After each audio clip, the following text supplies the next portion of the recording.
Je suis. Pouvez-vous l'affirmer? Après la trahison, l'abandon, le rejet, voire même l'ascension, la félicité, où êtes-vous? Face aux affronts et acclamations de ses contemporains, Jésus n'a pas hésité lors de sa mission à déclarer « Je suis ». À tel point qu'à terme, tous furent frappés de son enseignement. N'est-ce pas lui, le chemin à suivre pour quiconque affirme « Je suis envoyé » ? Nous sommes sur les traces de Jésus. Bonjour à tous, je suis Liv. Entretenons-nous avec le pasteur Simon Oko. Sur tes traces, je veux marcher. À ta suite, Seigneur, te retrouver. Sur tes traces, je veux rester. Bonjour pasteur. Bonjour Liv. Bienvenue sur le plateau de Sur les traces de Jésus. Merci. Alors, j'espère que tu vas bien. Je vais très bien et toi? Je vais bien, merci. Alors, continuons notre entretien. Oui. Donc, pasteur, j'avais quand même une réflexion ou une pensée sur la personne de Jésus. Oui. Qui a quand même fait office de bombe dans ce monde dont les fragments ont déclenché d'autres explosions. Ou si je peux le dire autrement, Christ sauve pour que les sauvés sauvent à leur tour. Tout à fait. Et le point de départ de tout cela, c'est la croix. Oui. Et qu'est-ce qui peut expliquer que pour les personnes qui ont vu donc à cette époque-là cette mort et qui avaient même l'habitude de voir des gens se faire crucifier, mais qu'est-ce qui a fait que ils ont continué à croire en Jésus, ou même d'autres ont adhéré à ce moment-là en fait à Jésus? Pourquoi ils n'ont pas fui? Pourquoi la croix a été le point de départ en fait à leur vie? Bon, les gens ne pouvaient pas fuir ou les gens ne pouvaient que croire à Jésus parce que ils l'ont vu mourir. C'est pas un phénomène qui a été caché, c'est vraiment un événement qui était public. La croix, la crucifixion, c'était une exécution en public. Les gens ont vu Jésus mourir. Les gens ont vu là où on a conduit Jésus, et après Jésus à la résurrection, il ne s'est pas caché. Au départ, il est apparu à ses disciples, mais après la Bible dit qu'il est apparu à plusieurs personnes. Et la Bible déclare même qu'il a enseigné pendant 40 jours sur ce qui concerne le royaume des cieux. Alors il faut comprendre que toute réalité est parallèle en fait. La Bible explique que le monde physique est tiré du monde invisible. Okay? Donc pour que Jésus arrive à la croix, il y a eu ce qu'on appelle un procès. Un procès injuste, et Jésus a été injustement condamné à mort. Okay? Donc il faut savoir que de la même manière qu'il y a eu un procès de niveau physique, mais spirituellement aussi il y avait un événement qui s'est déroulé. Il y avait un procès de la même envergure. En fait, qu'est-ce que je veux dire par là? Tout ce qui arrive aux gens dans le naturel a été d'abord acté dans le spirituel. Donc même dans le monde spirituel, l'exécution de Jésus a été actée. Sauf que Jésus était dans ses droits, sauf que Jésus était innocent. Et en plus, il avait la vie de Dieu. Donc, il s'est retrouvé à un moment où il doit affronter la mort. Et quand je dis que dans le monde invisible, ça s'est déroulé aussi, ça signifie qu'il y avait une puissance derrière la puissance romaine physique, c'était la puissance du diable. Donc en fait, Jésus a eu à affronter le diable spirituellement. Dans le monde spirituel, il y a eu une guerre spirituelle. Voilà pourquoi la Bible dit qu'il les a livrés en spectacle. Ce jour-là, il les a vaincus. Donc il y a eu une bataille. Et la croix est le point de départ. Pourquoi? Parce qu'à l'époque, passer par la croix, c'est le pire des châtiments. À l'époque, Rome domine sur la terre. Il n'y a pas plus puissant que Rome. Et il n'y a pas plus châtiment élevé pour Rome que la croix. Et on va voir un jeune homme qui va aller à la croix, qui va revenir comme il l'avait annoncé. Donc ce jour-là, les gens vont se rendre compte que, waouh, c'est possible en fait. La mort peut être vaincue.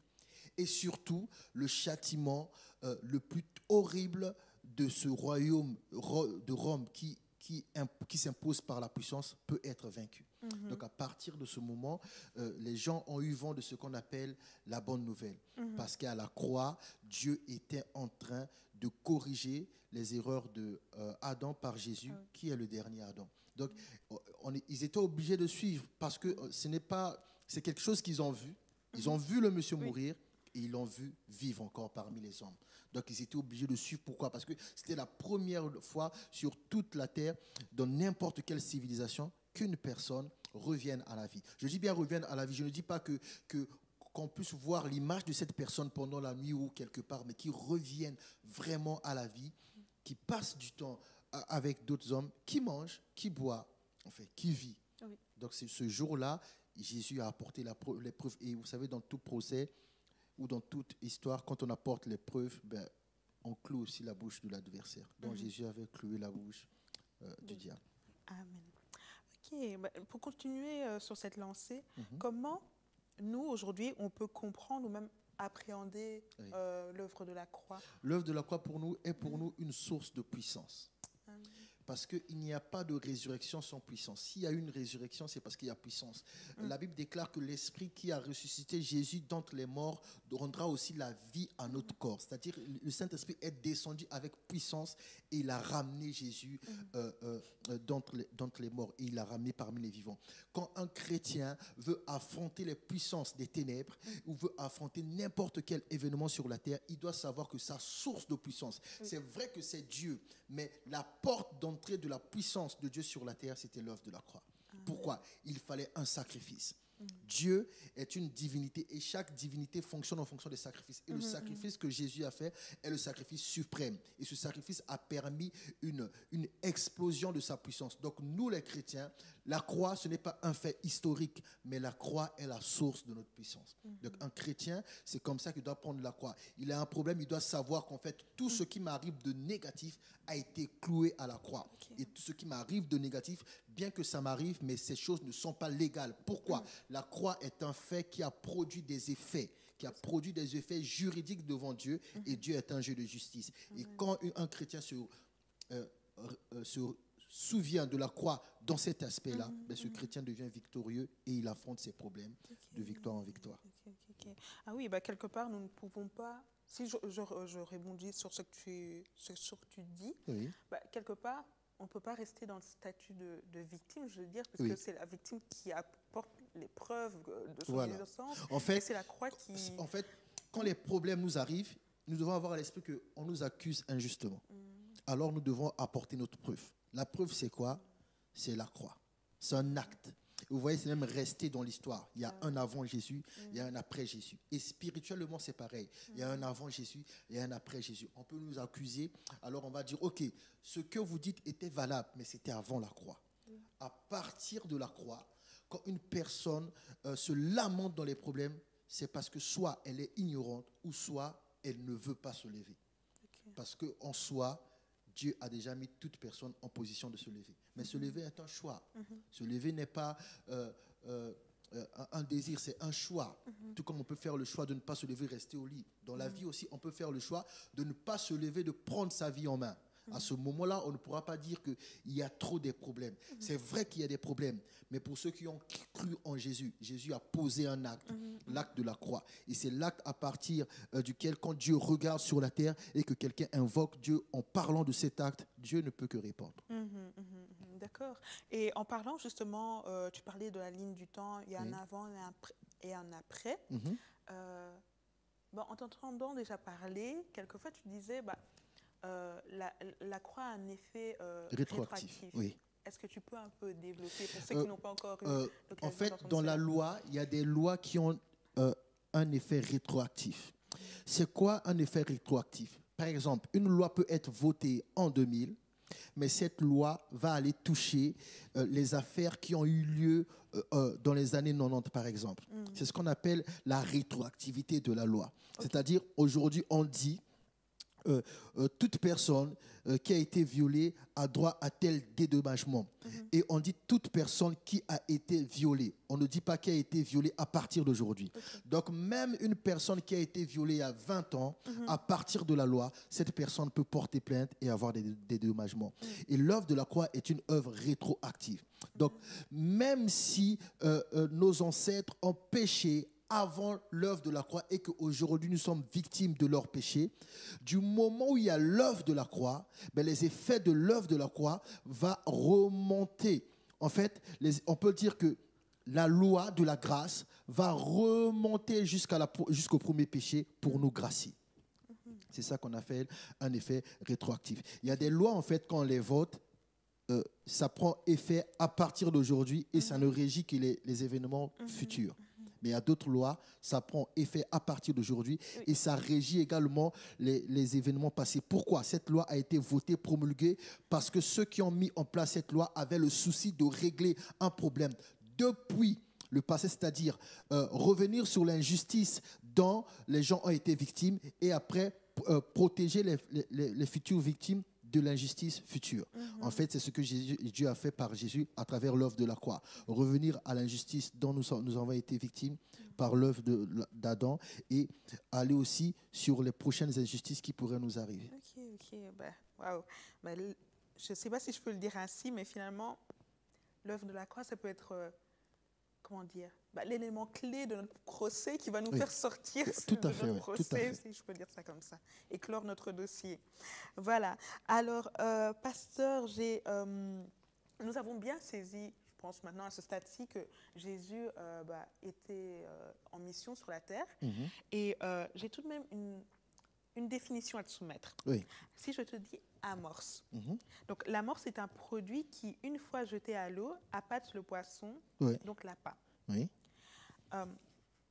Si je dis que Jésus est l'amorce de la mission, qu'est-ce que cela signifie? Est-ce correct de le dire et qu'est-ce que cela signifie? C'est correct de le dire.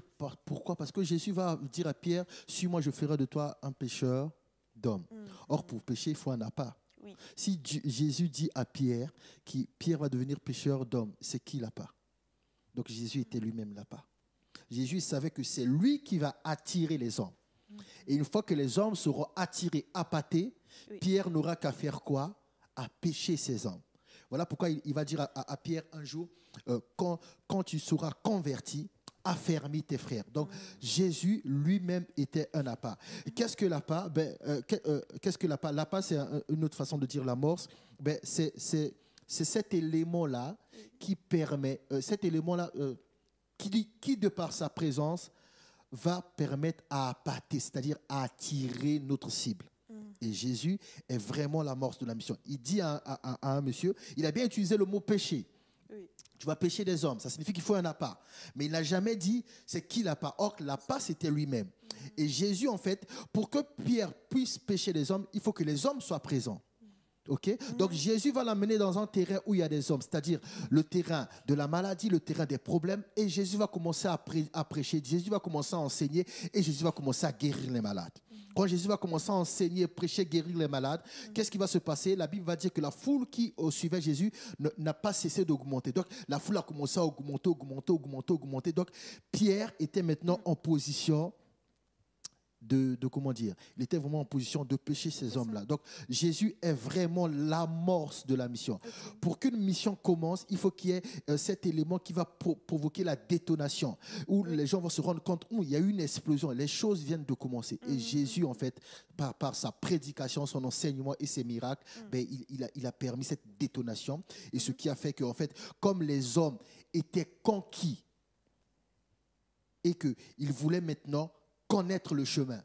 Et Jésus n'étant plus là, ils étaient forcés, ils étaient contraints de demander le chemin à Pierre. Voilà pourquoi le jour de la Pentecôte, ils vont dire, hommes frères, que ferons-nous? Et Pierre va commencer à dire, repentez-vous, car le royaume des cieux est proche.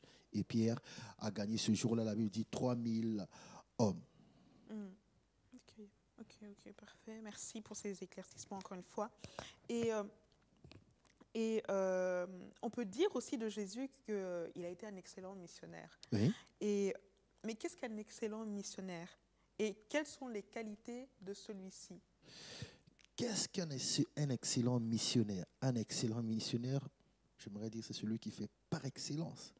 Bon, après, ce serait se répéter. Bon, quelles sont les qualités? La première qualité, je pense, c'est la soumission. Soumission, qui veut dire sous la mission. Donc, Jésus était soumis. Le Fils ne fait rien de lui-même. Il fait ce qu'il voit faire au Père. Sa première qualité, c'était la soumission. Il était sous la mission de Dieu. Cette doctrine, la doctrine que je vous enseigne ne vient pas de moi, mais de celui qui m'a envoyé. Donc, Jésus était soumis. et Jésus était obéissant. La Bible déclare qu'il a été obéissant jusqu'à la mort et la Bible m'étonne, la Bible dit jusqu'à la mort de la croix. Donc la Bible sait que la mort déjà c'est compliqué, mais Jésus ce n'est pas la mort seulement, mais c'est la mort de la croix. Donc deux éléments essentiels, la soumission et l'obéissance. C'est la soumission et l'obéissance qui permettent à une personne d'exceller. Être toujours soumis à Dieu et lui obéir. Parce que ce n'est pas facile. Les gens pourraient dire, mais non, c'est automatique. Quand on est soumis, on obéit. Non, pas forcément. Puisque par exemple, dans le mariage, on trouve des gens insoumis ou des gens soumis, mais qui n'obéissent pas toujours.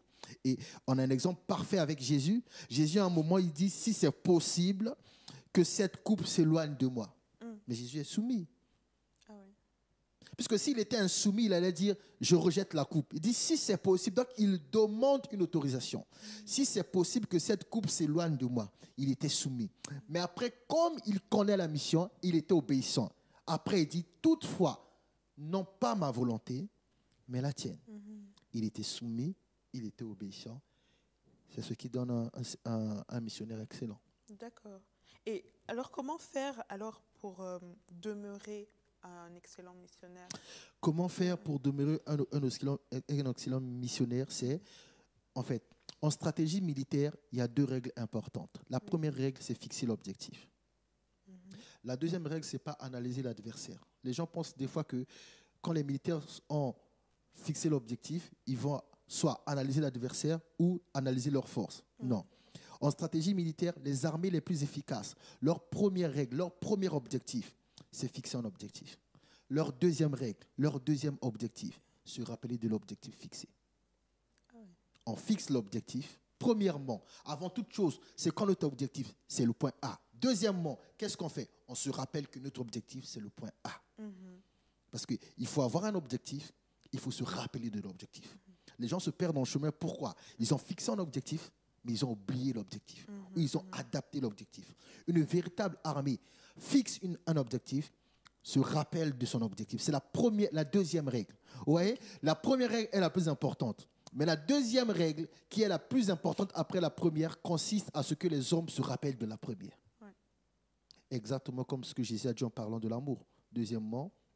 Premièrement, on aime Dieu. Deuxièmement, on aime son prochain comme soi-même. Or, aimer son prochain, c'est se rappeler qu'on aime Dieu.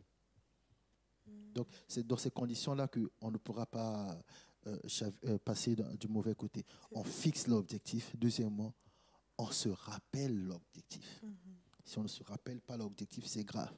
Et je ne sais pas si tu as remarqué, si tu as déjà assisté à une réunion de pauvres, comment on remarque une réunion de pauvres? Ben, il n'y a pas d'objectif. Il n'y a pas de but. On vient s'asseoir pour un sujet, on va s'étaler sur tous les sujets, et finalement, on ne sait plus pourquoi on était là. Parce que les gens qui sont dans cette réunion sont des gens inefficaces. Donc, il faut se fixer un objectif.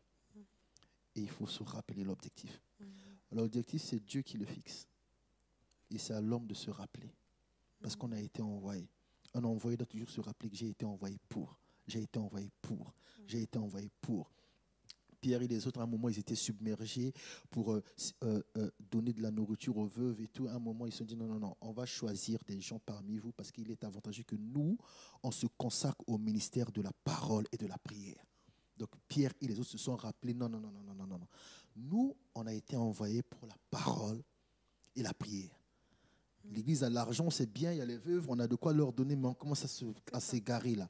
Nous, c'est la parole et la prière. Ce qui fait que la réussite sera à la clé. Ok, et alors, à contrario, qu'est-ce qui qualifie un mauvais missionnaire, du coup? Est-ce que dès qu'il ne se rappelle pas de l'objectif fixé, il est qualifié de mauvais missionnaire? Totalement. Parce que si on ne se rappelle pas de ce que l'on veut atteindre, on travaille en vain. Il y a quelque chose de spécial avec le travail. Travailler fatigue. Faire semblant de travailler fatigue. Mal travailler fatigue.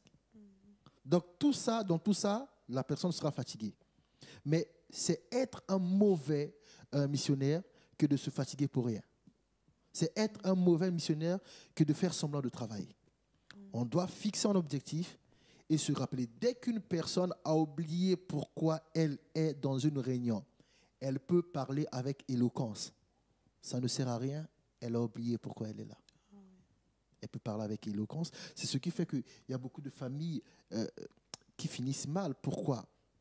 Soit l'homme, soit la femme, soit les deux ont oublié pourquoi ils étaient là. Donc, dès qu'on oublie pourquoi on est là, on a raté l'objectif. Comment est-ce que la Bible appelle une personne qui rate l'objectif? La Bible l'appelle pécheur. Et quel est le salaire du pécheur? C'est la mort. Donc, il faut toujours se rappeler pourquoi on est là. Dès qu'on a arrêté de se rappeler pourquoi on est là, ben la grâce qui nous accompagne dans cette mission a cessé de couler. Pourquoi? La grâce est là pour le but. La puissance est là pour le but. Les dons que Dieu fait, c'est pour le but. Dès que tu as oublié le but, une personne qui oublie qu'elle était là pour chasser du gibier, est-ce que son arme lui servira encore à quelque chose?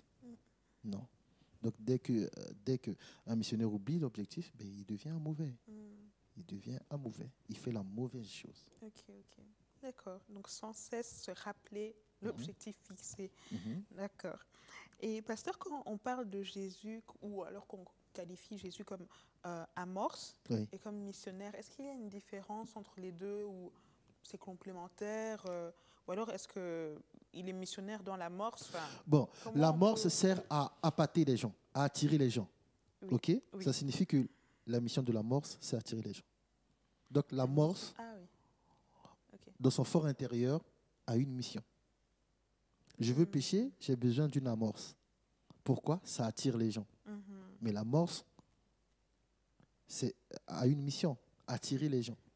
Donc Jésus, il est lui-même en mission, mais il a lui-même pour mission d'attirer les gens.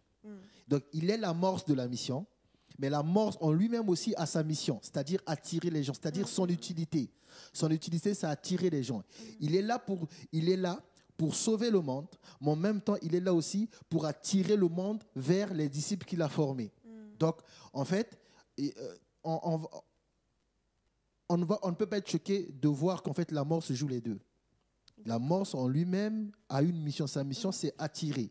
Et Jésus est l'amorce pour ce qui est d'attirer des gens pour que Pierre les pêche. Mais pour ce qui est de former Pierre et de sauver Pierre, Jésus est également en mission. Donc, il est missionnaire. Quand il sauve le monde, il forme les chrétiens. Là, il joue son rôle de missionnaire. Mais quand il est l'amorce pour Pierre, il joue aussi son rôle de missionnaire, mais par rapport à Dieu. Parce que c'est Dieu, en réalité, qui va à la pêche à travers Pierre. Ce n'est pas Pierre qui va pêcher. D'accord, merci.